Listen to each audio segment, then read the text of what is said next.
Suasana di Stadion Madia, Jakarta kini berbeda. Rumputnya bukan cuma jadi saksi para pemain berlari, tapi juga tempat lahirnya harapan. Jelang Piala AFF U23 2025, Timnas Indonesia U23 resmi memulai latihan perdana. Suasana penuh dengan semangat, peluh dan mimpi bercampur jadi satu.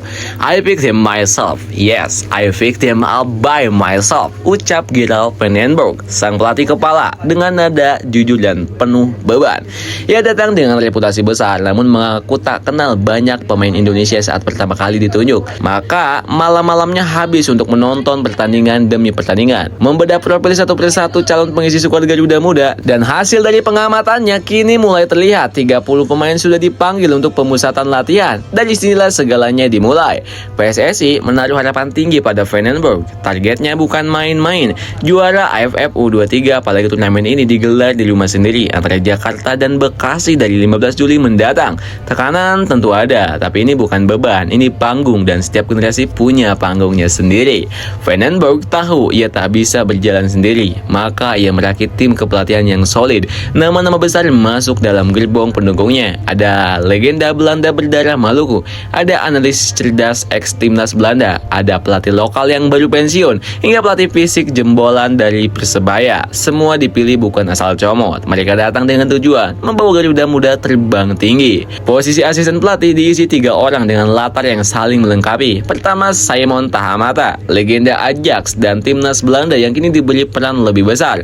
Awalnya datang sebagai kepala pencari bakat, tapi PSSI dan Vandenberg sepakat Om Simon lebih berguna di lapangan, mendidik pemain muda, membentuk karakter dan arah permainan. Lalu ada Frank van Kempen, sosok yang kenyang pengalaman melatih tim muda Belanda dan klub-klub Eropa. Dia tak cuma piawai mengatur taktik, tapi juga pernah jadi analisis video senjata penting untuk membaca permainan lawan. Satu lagi adalah nama lokal yang tak asing, yaitu Zulkifli Syukur, bek kanan legendaris timnas yang kini banting setir ke dunia kepelatihan. Meski masih muda secara jam terbang, Vandenberg melihat sesuatu dalam diri Zulkifli.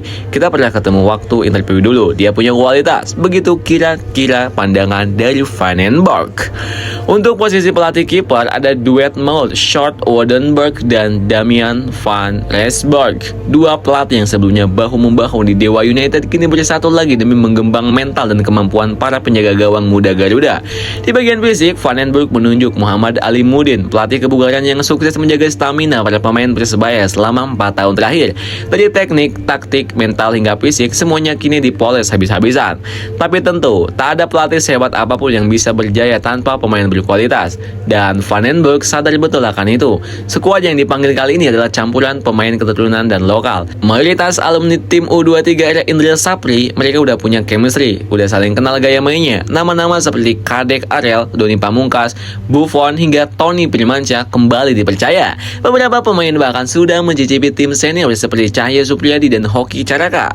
Uniknya, Vandenberg hanya memanggil satu pemain keturunan, James Revan, pemuda 19 tahun yang jadi top skor AFF U19 2024. Ini dipercaya sebagai ujung tombak.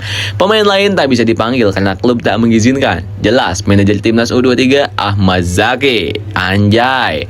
Latihan sudah berjalan intens. Muhammad Ferrari menggambarkan bagaimana sesi latihan berjalan begitu disiplin, menekankan komunikasi, build up dan penguasaan bola. Tak heran sebab Vandenberg mengidolakan Rinus Michels, pelatih legendaris Belanda. Ia ingin menanamkan mental pemenang seperti yang dulu ditanamkan padanya saat menjuarai Euro 1988 bersama Belanda. Namun di balik persiapan matang Garuda, ada juga pertanyaan yang mulai muncul. Bisakah Indonesia benar-benar juara? Secara internal kita udah cukup kuat, tapi bagaimana dengan eksternal? Di fase grup Indonesia akan bersua Brunei. Di fase grup Indonesia akan bersua Brunei, Filipina, dan rival abadi Malaysia. Dua lawan pertama terbilang bukan ancaman besar secara historis maupun kualitas skuad, tapi Malaysia dengan pelatih barunya Nafuzi Zaid patut diwaspadai.